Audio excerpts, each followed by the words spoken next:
মেয়াদ ফুরিয়ে যেতে চলেছে বাতানুকূল যন্ত্রের। মেট্রোর ব্লু লাইনে সুড়ঙ্গে শিওরে বিপদ। সুড়ঙ্গ ঠান্ডা রাখতে 46টি যন্ত্র বা কুলার ব্যবহার। 30টি বাতানুকূল যন্ত্রের মেয়াদ ফুরিয়ে যাবার মুখে। নতুন করে মেশিন লাগাতে প্রয়োজন প্রচুর সময়।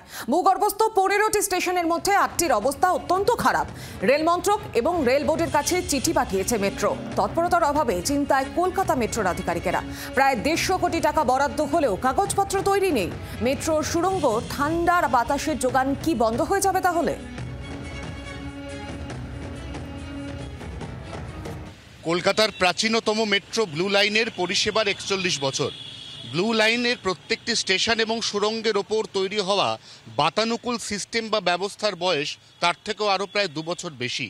প্রায় 43 বছর ধরে কাজ করে চলা এই সমস্ত যন্ত্র এবার জবাব দেবে, কারণ 1 থেকে 1.5 বছরের মধ্যে অন্তত 8টি ব্লু লাইনের ভূগর্ভস্থ স্টেশনের মাথার ওপর বসানো কুলিং প্রক্রিয়া বিকল হতে চলেছে। এর পরিবর্তে অত্যাধুনিক যে সিস্টেম আনার প্রয়োজন, তাতে একদিকে বেশ কয়েকশো কোটি টাকা লাগবে, তার পাশাপাশি লাগবে রেল বোর্ড এবং রেল মন্ত্রকের ছাড়পত্র।